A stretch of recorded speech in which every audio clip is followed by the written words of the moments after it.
udala bada guretzako erreferente bat hizkuntza eta euskera, hizkuntza gutxituak eta euskera babesterako momentuan.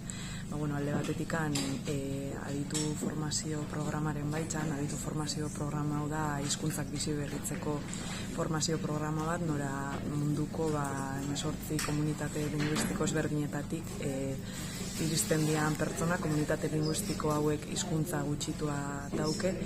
Orduan, alde batetikan bilatzen duguna da bisita honekin Beasaingo udalak aurkeztia zein dan udalietik bultzatzen den hizkuntza plana, euskera plana, apur bat, horren plan horren puntu nagusiak aurkeztia partaideei, formazioko partaideei.